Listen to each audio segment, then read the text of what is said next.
Good morning, everybody, and welcome to Sales Mastery. Today we are going to be talking about How to Win Friends and Influence People by Dale Carnegie. Over 15 million copies of this book sold. It's pretty much the salesperson's Bible. I was actually almost going to pull it up, Michael, and I was going to try to find out all time, where does it rank in the all-time book sales? I'll work on it. Oh yeah, check it out.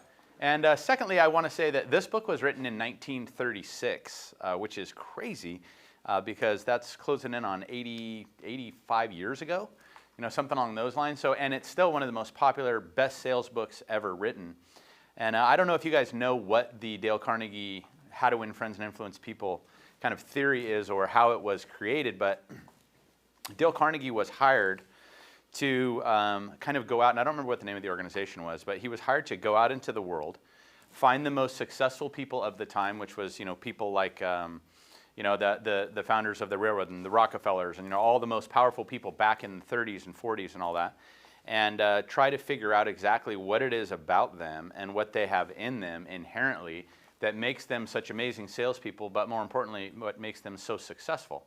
And he found that there's a correlation between having sales skills and becoming a billionaire, well, what equivalently would have been a billionaire at the time. So he got to spend his life wandering around talking to the richest, most powerful people in the world and put it all into a book, which ended up creating this, which is what we're going to go over today. We are not going to spend a ton of time getting in depth on this, but I want to. Adam was yelling at me earlier basically saying that we should be spending like multiple sessions on this instead of just giving a summary overview, and I do agree with that because there is just so many nuggets in here, but I started out just trying to knock this all into a 30 to 45 minute presentation for you guys, but I really am cheapening the value of this book because of what a life changer that it is. So I'm going to just jump right in and get going. And the book is really about the way that you connect with people, the way that you build relationships with people, the way that you create clients for life, the way that you treat your friends, the way that you should treat your family, the ways that you can be as a person so that you are more likable. So really that's what it is. It's not how to lose friends and alienate people. It's how to win friends. Okay, Adam? It's how to win friends and influence people. Okay, so I'm not sure when you read the other one, Adam, but this is a good one. Okay, so techniques for handling people. The number one most important thing is don't criticize, condemn, or complain. And a lot of times, I don't know if you guys remember, like in your basic business classes, the scientific method. I don't know, you remember all that from Business 101, where basically it talked about you got to get these widgets done and you're building them as the assembly line comes, and you got to get this amount done by this point, and if you don't, then the boss is going to come over and he's going to yell at you and he's going to criticize you, and he's going to complain about you, and he's going to come down harsh. The fear of the boss, people being afraid. And that was one of the first things the first messages in his book is there is no value in criticizing someone, condemning them or complaining about them to them or to others, because it really does not create anything. It's not the way that we want to go about inspiring employees, building relationship with clients, keeping your friends, even how to take care of your kids, how to take care of your spouse, how to take care of your parents. And when you do criticize your kids, and I think we just had an author on our show recently, and he basically said that I think they did a study, and I think it was like 50 to 60 times a day, a parent criticizes, condemns, or complains about their kid to them. You know what, that's really stupid. Why did you do that? Blah, blah, blah, blah, blah. And if you think about it, it really has such an inherent effect on people. But more importantly, you may not remember what they said, but you're going to remember how it makes you feel. So number one, do not criticize, condemn, or complain about people. Try to come about it with a different approach, which is what we're going to talk about. And we're going to get more into these. Number two, give honest and sincere appreciation. That's very obviously straightforward, but we're going to talk a tad about that. And the third one is arouse in the other person an eager want. So if I'm trying to get Adam to do something, it's not easy. It's very difficult to get him to do anything. However, if you approach him right, you can create that eager want by saying, I don't think, Adam, that you really haven't put out a good piece of material in a long time. Oh. And, when's the last time you did it? And was it, back at the kickoff breakfast? And I saw him get all huffy and fired up and all that stuff. And I was just asking a simple question. But he started to probably get a want that, I'm going to show him. I'm actually going to get back to work. We're going to have a discussion after this, but arousing the other person, any you want. And whether you're out there selling or showing property or whatever, it is really exciting that you're out here looking for property. It's going to be really cool when you and your wife get here and you have babies and you do this and you do that. And this really is the time to do it. But how you go about creating that eager want is completely up to you. But if you are a salesperson, that is one of the things that you want to do. And of course, you're just helping them make decisions that they would make for themselves. So again, we talked about don't criticize, condemn, or complain. It really is important. It just causes nothing but problems, and no one's going to like you if you do it. There's other ways that you can go about approaching. Giving honest and sincere appreciation is one of the things that I believe is the most important and powerful things you can do to anyone. All joking aside, Adam, you are very, very talented at what you do. Oh. All right? I mean, look at what we've got going on here. We've got a show. He's streaming it out. We put it on Zoom. It's going out to Facebook. It's going out to closed groups. It's going out all over the place because he knows what he's doing. If you ever see any of the videos he's done, if you go back into our archives, the editing and the work that he's done and everything from Chuck Zibit to some of the great stuff that he's done with Kayla and everybody, it's magnificent work, except for the NATO squad. But we're all letting that one go. So that being the case, though, he knows that I appreciate him, and I'm giving him honest and sincere appreciation. Everyone enjoys a compliment, but the fear that you have to be aware of when you are talking to someone is do not give a compliment unless it is sincere. Like, oh, you know what? It's really you're so smart and you're this and that. You got to mean it because they're going to know. So, for example, Michael's a pretty healthy dude, and he's also extremely smart. And we're lucky to have him on the team. And I got to tell you right now, he'll probably run circles on any standardized test around anyone in this company. And his OCD is actually a positive thing. So, Michael, we appreciate you, dude. All right? Thank you. All right. So the point with that is you have to give honest and sincere appreciation to all your clients. And another thing, it's not just about telling them sometimes, it's about showing them. And we've always talked about no matter what business you're in, no matter what you do for a living, bringing someone a Starbucks coffee, and asking them what their favorite is and remembering it, sending them a text on their birthday, doing anything that lets them know that you appreciate them, you're going to get that back. Or if somebody's going on a trip and you give them a gift certificate to go somewhere, or you know that they've had a rough time and you give them something at a day spa, or whatever it may be, giving honest and sincere appreciation will go so far and they will never forget it. So it's important that you do that. Don't forget to thank people. Don't forget to appreciate all the people around you. That could be your escrow girls. That could be your receptionist up front. That could be your marketing guy. It could be anybody out there at all. Make sure that you show honest and sincere appreciation. So Adam, I want you to work on these 4 things. This is 4 ways to make people like you. All right. Number 1, greet people with energy and enthusiasm. What happened when I came in this morning? Hey, Adam, how you doing? I'm fine. Whatever. I'm like, oh, okay. And hey, Michael, how are you? I'm doing good. And I'm like, Mike, it's good to see you, man. No, but number 1 is greeting people with energy and enthusiasm. That is big. Like, honestly, I just saw somebody over there with Robert. And I'm like, Brad, how's it going, dude? I've been watching your Facebook. Everything's great. How are you, man? What's going on with you and your wife? So having that energy and enthusiasm at the first moment that you meet them starts off that conversation, giving them a pretty positive view of you. Number 2, become genuinely interested in other people. I'm gonna talk about 2 things. Number 1, everybody has something to teach us, and whether it's the server, whether it's somebody that's an engineer for Boeing, whether it's a teacher, whether it's a broker, whether it's your front office receptionist, whoever it may be, there's something to learn from everybody. And what people typically do is they try to get other people interested in them instead of you being interested in that person. So if I were to sit here and talk about myself and tell you about my family and my kids and this and that, you'll listen to it and you'll find it kind of interesting, but you'd much rather be talking about yourself. So for you, when you are out trying to get people to like you, stop talking about yourself and start becoming genuinely interested in them. Because all of a sudden you're going to find out that they have an interesting past. Like, oh, they grew up as horse trainers, and their parents are horse trainers, and they lived on a huge ranch. And what can you learn from all those different things? So become genuinely interested in other people. Number 3 is smile often. That's a very simple one. We're going to talk about that in a second. And number 4, the most important word in the human language to anyone is a person's name. So remember that a person's name is to that person the sweetest and most important sound in any language. So when I say Adam, he likes it. Probably depends on the tone. But Adam. Hey, Chuck. See, it feels good for somebody to say your name. So when you're having a conversation with them, that's really important. We're going to talk about this in a second too. So again, we talked about always greeting people with energy and enthusiasm. The attitude of a top producer in our company or in any company, you're going to find that they carry with them some great form of energy and enthusiasm. They have it. Even when they're walking through the office, you can feel it. You can smell it. You can taste it. They're just positive people, and you want to be around them because of that energy and enthusiasm. Becoming a good listener, like I talked about, you want to encourage other people to talk about themselves. And I have seen so many times real estate agents fail because they pull clients in the conference room and they talk for 20, 30 minutes instead of doing the opposite. And we're going to get real into this as we get into this book a little bit more as time goes by. So again, the key to a great conversationalist is becoming a listener. I know that doesn't make sense, but trust me, it works. And of course, talk in terms of the other person's interests. So if you know that Michael is into magic, if you know that Adam is into TV, if you know that someone's into just some form of, could be they're into the Renaissance fairs, they're into mountain biking. If you get them talking about that, you're in. And I will never forget when the Zings went into a listing appointment, and they were absolutely dying on the appointment. There was multiple people that were going to be interviewing after him. They were not connecting. They said the guy seemed like he was cranky, he was grumpy.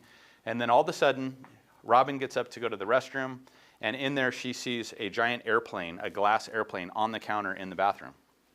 She comes out, she starts talking to the seller again, and she said, I just saw an airplane in your restroom. She goes, do you fly, or are you a pilot? And he's like, yeah, I'm a pilot. I have my pilot's license. And she goes, well, Mike has his pilot's license. And boom, it was over. The guy just changed, and oh my God, yeah, I went to this, and I go to French Valley Airport, and I blah, blah, blah, blah, blah, and it just completely changed. So make sure that you talk in terms of the other person's interest. That's how you build long-lasting relationships. Smile often. Smile more, Adam. It'll really help, okay? But ancient Chinese proverb, a man without a smiling face should not open a shop. And it's so funny because I've noticed, I've been to some great restaurants. There was one that was in the area here, and it was a faux restaurant, and it was the best food ever. But they were so cranky, and the guy that ran the shop was so cranky about seating you, about getting you anything, even though his food was amazing. It was like the soup Nazi. But basically, their food was amazing, but the place was empty because if you have somebody that you really like as the maitre d' or up front, or a concierge in a hotel or whatever it may be that's up front and happy and smiling all the time, you're going to find that you're more likely to go there than maybe somebody that even has a better product. So you want to be that smiling, happy person, somebody that people are happy to be around. All right, so what's everyone's favorite word, Adam? Their name. You're listening. Good. All right, their name. So a person's name, right, is the sweetest word in any language, but I'm going to talk to you about how you can remember that. And in Bill Clinton's book, this is him like years and years ago, they talked about him being absolutely such an amazing person because of the relationships he built. But he said, and in his book it said, he knew the names of over 250,000 people. So it was a gift that he had that when he would roll back into Iowa, he could go see the head of the Democratic committee and remember their name, remember their son's name, remember things about them. And don't ever say to yourself, you know what, I'm so bad with names, I just can't remember names. If you say that, that's going to integrate into yourself and going to happen. Instead, you need to start telling yourself the opposite. You know what, I remember everybody's name. Because especially being in real estate, I can't tell you how many times I've been out at the market and people come up and introduce themselves to me, or come up and say, Chuck, how you been? Da, da, da, da. I'm like, oh, and they're acting like you, like they really know you, and you go way back, and I have absolutely no idea who they are or what their name is. So I always have, somebody I'll always introduce them. So for example, I'll say like, by the way, have you met Holly? And for her, that means, oh, I'm sorry, what was your name? And then I remember their name. So I always have the person with me. So when I say, have you met Holly? They go, oh, she always knows to say, what is your name? So that gets the name out there. But here's how you remember names. Number one, hi, how are you? I'm Chuck. Hi, I'm Adam. Oh, Adam, nice to meet you, Adam. So I just said it twice. So hi, Adam, nice to meet you, Adam. I said it twice. So number one, meet and repeat. When you get someone's name, don't just nod and continue with the conversation. Plug it into what you're saying. Next thing in your head, spell it out. Adam, A-D-A-M, like Adam and Eve. Adam, Adam. And the next thing is associate. Adam, Adam. Okay, Adam and Eve. When I see him, he's got that beard, and wow, I'm surprised that the human race was created from, no, I'm just kidding, from that Adam. Adam, Eve. So you associate, and then you make connections. Okay, so Adam knows Michael, Adam is this, Adam is that, and then you choose to care. But most importantly, throughout that conversation, you need to continually repeat their name. So Adam, so what do you do for a living? So whose phone is that? Is that mine? That would be you. Oh, sorry. So Adam, where do you live? Where are you from? So Adam, how old are you? Whatever it may be. And so that way you remember their names forever. So it's important that you just continually use them in the conversation and don't just nod and say, nice to meet you. You have to say their name back. Okay, so next up, winning people over to your way of thinking. So many people don't show respect for other people's opinions. So they'll never say like, you're wrong. You're wrong. Okay, that's not the way to approach it. So if somebody were to call up that's upset or has a problem with the transaction, or a buyer or a seller or whatever with one of the agents, and I know that they're not wrong, I'm never going to say, or that they are wrong, I'm never going to say you're wrong. I'm just going to say like, okay, cool, well, let's see where you're coming from with this. So show respect for the other person's opinions and never say you're wrong. Number two, this is a really important one, and this is what I learned in management, and hopefully you guys all know this already, but calm people down by relating to their situation. So the line that the book suggests and that I have always used is, you know what, Adam? I know you're upset right now, and if I were in your shoes, I'd be feeling exactly the same way. Let me say that again. If I was in your shoes, I'd be feeling exactly the same way. You will see automatically their attitudes start to change because you are starting to relate better with them. So again, calm down by relating to people and their situation. Number three, if you're wrong, this is probably one of the biggest life lessons that I have ever learned. And this has to do with relationships. This has to do with things that you do in your life. If you make mistakes, admit it quickly and empathetically. And we're going to talk about that more. Number four, get the other person saying yes immediately. We're going to talk about that one. Let the other person feel the idea is his or hers. That's a big one. I think that's how I get mine ninja'd quite a bit. And number six, try honestly to see things from the other person's point of view, which is what I was talking about. So, being in their shoes. And number seven, appeal to the nobler motives. And number eight, dramatize your idea. So let's go through a couple of them.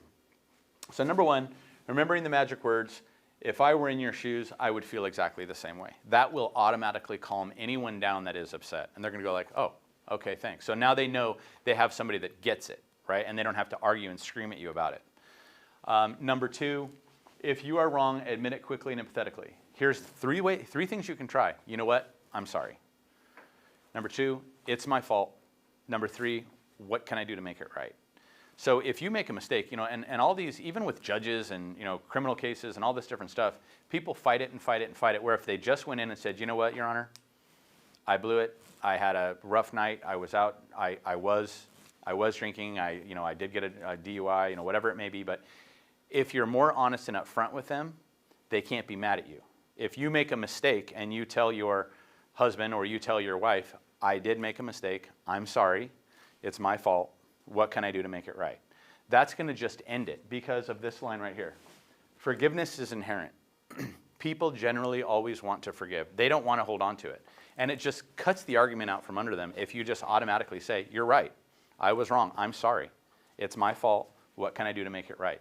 And this one right here, I think, has been one of the most powerful. Have you used this one, Adam, in your life? Or do you just always argue that you're right and it's someone else's fault? I never argue that I'm wrong. That's what I thought. Okay. So what else we got? Always get the other person saying yes immediately. This one I've always found interesting, but like, you want to buy a house, right? Yeah, okay. And you want to get something with 4 bedrooms, right? Yeah. And you wanted to get yourself a single story, right? And you needed RV parking, right?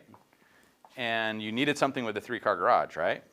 Well, don't you think that this house pretty much is a good fit on all those things? Yes, yes, yes, yes, yes, yes. So ask questions where the answer is yes, then start asking the questions that you want to hear yes from. Okay, so just a thought. So yes is one of the other suggestions. Again, we're going to go really into detail on all this stuff because I am leaving so much out of just such an amazing book. The next is let the other person believe the idea was his or hers. This always works for Chuck, by the way. My business partner tells me that she uses it on me all the time too. They'll drop a hint and walk away, and all of a sudden I'll feel like I got this epiphany. And all of a sudden it wasn't even my idea, but you got manipulated. But it's true. Well, do you remember when you were saying that maybe you should take me out to dinner tonight? I did say that, didn't I? Yeah, let's do that. Whatever it may be. But let the other person believe the idea was his or hers. Our job is to guide and help people make their own decisions. But a lot of times they're just looking for a little bit of help, and that's what salespeople are. Because they're so kind of frozen by decisions sometimes they can't make it. And you just say, well, you really want to buy a house, right? That's why we're out here looking at property. Well, correct, and that's why we wrote this offer, right? Okay, good. So I just wanted to make sure, because that's what you said you wanted to do, which is true, right? So you got to just remind people that this idea was yours. So let's make the most of it. All right, so the best way to create a sale is to understand exactly what is motivating the buyer to purchase. And I think you guys know that, whatever it may be, whether it's a set of 4 tires, whether it's a house, whether it's a refinance home loan, you have to put yourself in their shoes. And so, and I'll use a lender, for example, on this one. I was talking to some friends of mine the other day, and they have a ton of credit card debt. They have a huge payment with a terrible interest rate on their car, or sorry, on their truck. They have a Dodge Ram truck. I think the payment was like $1,600 a month, plus like $30,000, $40,000 in credit cards. I mean, just a mess, but they have a ton of equity in their house. And so by refinancing in this market, for example, they were going to be able to pull $110,000 out of their house, lower their payments by about $2,000 a month. So instead of being $2,000 with the credit cards and all that debt and the car payment, they were able to get it down to $300. So by pulling that $100,000 out, their payment was going to be like $350, $375. Their payment now is $2,000. So when they understand that their motivation is to lower their debt $1,500, $1,600 a month, all of a sudden it starts to make sense for them. So every person that you talk to is going to be in a different situation. For some people, my son's flipping out right now because he's going to have a ton of student loans from college. So now I know that as he's choosing the colleges and doing all the things that he wants to do, he's got to deal with that. That's where he's coming from. If it's a relationship situation, you got to know where they're coming from. And it's so much easier in life, in everything that you do, to get friends and to influence people to not go super off the rails if you just put yourselves in their shoes and try to just spend a few minutes. Why is this person upset? What is their motivation? What are they looking for? And all of a sudden things will just get easier. Next is appeal to their nobler motives. So you know that if somebody is looking to buy a house, they're looking to buy a house because they want a better place for their significant other, they want a better place for their kids, they want to have a room where their mom can come stay with them. It's about appealing to nobler motives. It's not just about money or making money, and sometimes it is, but you have to figure out, like with our show, like if I told Adam that, hey, we just want to make a bunch of shows so that we can recruit a bunch of agents and do this and that, we're probably not going to be as motivated as, hey, we want to make a difference. And we want to make a difference in all of your guys' lives out there and make you better salespeople. Motivation Monday is about making you better people. We want to do all of those sorts of things. So appealing to nobler motives on everything you do can help influence people to make decisions that maybe they wouldn't have made otherwise. So you have to find the nobler motive in almost everything that we do. Dramatize your ideas. So dramatizing your ideas is pretty simple, but like, oh my God, isn't this a great house? I mean, it really is. I mean, I like how light, bright, and open it is. I can see you here. Movies do it. Why not? I mean, and so certain times you're going to be happy, when you're talking to people. Certain times you're going to be like, oh my gosh, that's really sad, Or you're going to be like, you know what? That kind of upset me in that situation too. Or you know what? This is really spectacular. But when you're dramatizing your ideas, like, can't you see your family in this room? Like, wouldn't this be a great room for your daughter? Isn't this great room awesome when you guys are all watching, whatever show is your favorite show at the time? And then next up is be like, can't you see in this backyard, like your dad's turning 60, right? Like, wouldn't this be a great place to actually have his birthday party? Where you can have everybody here. There's a place to play for the kids. That can be over there. It's close to the bar area over here. So I mean, really be dramatic in what you do because you have nothing to lose by doing it, and that's what salespeople do. That's why we watch movies. That's why they make everything overly dramatic, is because that's what we appeal to as human beings. So the birthday party's in the backyard, the great room for your daughter or your granddaughter or whatever it may be. Whatever it is, just make sure that you dramatize your ideas. All right, so we're going to get into some more details now, and we're going to finish this very early, but being a leader and how to change people without giving offense or arousing as resentment. Here's some of the keys in the book. Number one, begin with praise and honest appreciation. We talked about that before. When you see people, I don't care if it's a Starbucks girl that you go see every day and she just has a fantastic attitude. I don't care if it's the lady at the dry cleaners that always just keeps her place looking so great. If you really want to pay an amazing compliment to somebody, go into a store that's not a chain and tell them how well they've done. Or go into a restaurant that's not a chain and just say, I love your decorations and the furniture that you picked and everything in here is spectacular. Now make sure it's real, but watch those people light up like a light bulb. So begin with honest appreciation and praise. Number two, call attention to people's mistakes indirectly. This is something that we've seen oftentimes. As soon as somebody gets their first promotion to be a manager's role, This is the #1 mistake that I have always seen. And I have seen people go like, I don't know if you noticed, but you blew it here on this flyer. This is spelled incorrectly, this, that, whatever it may be. And I've seen many people get promoted and not know how to talk to people to help get them to be better and learn and do what you want them to do and still like you. So we don't call attention to people's mistakes indirectly. Just say, hey, just wanted to let you know, Adam, just make sure that you read through this a second time because this apostrophe shouldn't be here. No big deal. I used to do all the same thing, but just make sure that you're keeping your eye on all that stuff and reading it twice. And if you want me to help you, I will. That's a big difference from, dude, learn how to spell, or hey. And so it's just important that we call attention to people's mistakes indirectly. Number 3, talk about your own mistakes before criticizing the other person. And that's what I was mentioning. Like, when I first started doing my marketing pieces, I sent out some pieces. I couldn't believe it. I actually spelled there wrong 3 times in this flyer, THERE, when it should have been the other there. So hey, when you're doing that, make sure that you're keeping your eye on X, Y, and Z. But by doing that, what I'm doing is I'm pointing out that, hey, I'm not perfect. I make those same mistakes. Just make sure that you're keeping your eyes open on this.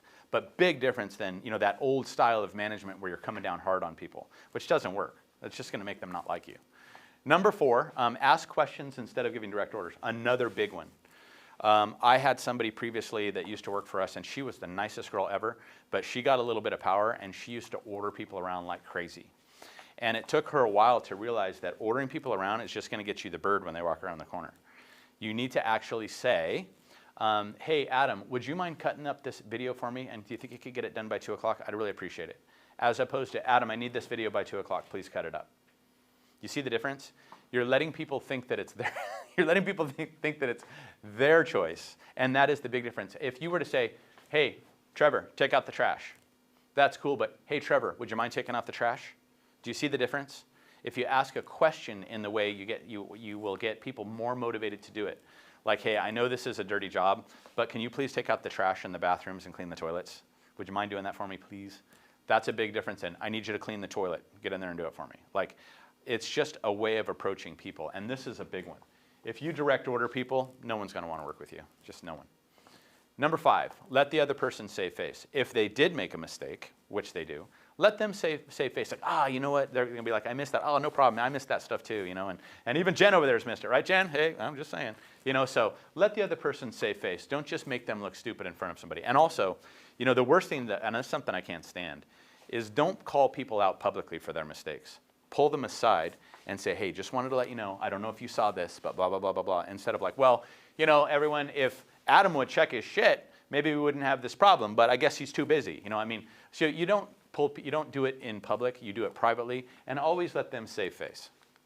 Number 6, praise the slightest improvement and praise every improvement.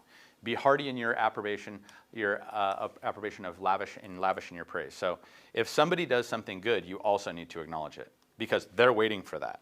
So if escrow did a really good job, let's say a new escrow girl starts, or escrow guy starts, makes a mistake, and you kind of point it out like, hey, just so you know, I got the draft instructions and there was a couple mistakes on there, and I just wanted to let you know, and blah blah blah blah blah. And anything you can do to fix that, you don't want to put the deposit here, you want to put it here, and blah blah blah. And then the next time you're talking to them, it's perfect. You just say, hey, I just wanted to let you know, this looks great. These escrow instructions are dialed in. You're coming a long way. You're a superstar. Thank you. So slightest improvement and praise every improvement. Okay, so that's a big one. Number 7, give the other person a fine reputation to live up to. Adam, for example, I'm going to continue to pick on Adam. Adam is a fantastic editor. He's a great video guy. He's super good with lights. He's super good with sound. And he's just really good at what he does. Now, by me saying that, that's going to make Adam make sure that he has good sound, that he has good lights, that he has good video. It's just the way that it is. So that's what I mean by give the other person a fine reputation to live up to. Like, hey, Chuck, your shows aren't that boring. Hey, well, thank you. I guess they're not that boring. Just give the other person a fine reputation. Michael, you're smart. You pay attention to what you do. You make very few mistakes. When you're involved, things are perfect. Michael's going to, number 1, that's sincere appreciation. But number 2, he's like, I am good at that. I'm going to keep being good at that. All right, so number 8, use encouragement. Make the fault seem easy to correct. Like, hey, Adam, I just want to say, I know your shirts look like they came straight out of the hamper, but it's no problem because all you got to do is hang them up next time you bring them out of the washer. You know what I mean? So use encouragement, make the fault seem, kidding by the way.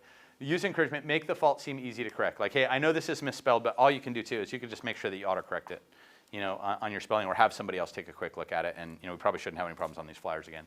Or in the MLS, somebody pointed this out, but next time just be aware that, hey, you don't put in the square footage if you don't think you know that it's right. No big deal, but let's make sure that we make that change. So that's one of the other ones. The other thing is make the other person happy about doing the thing you suggest.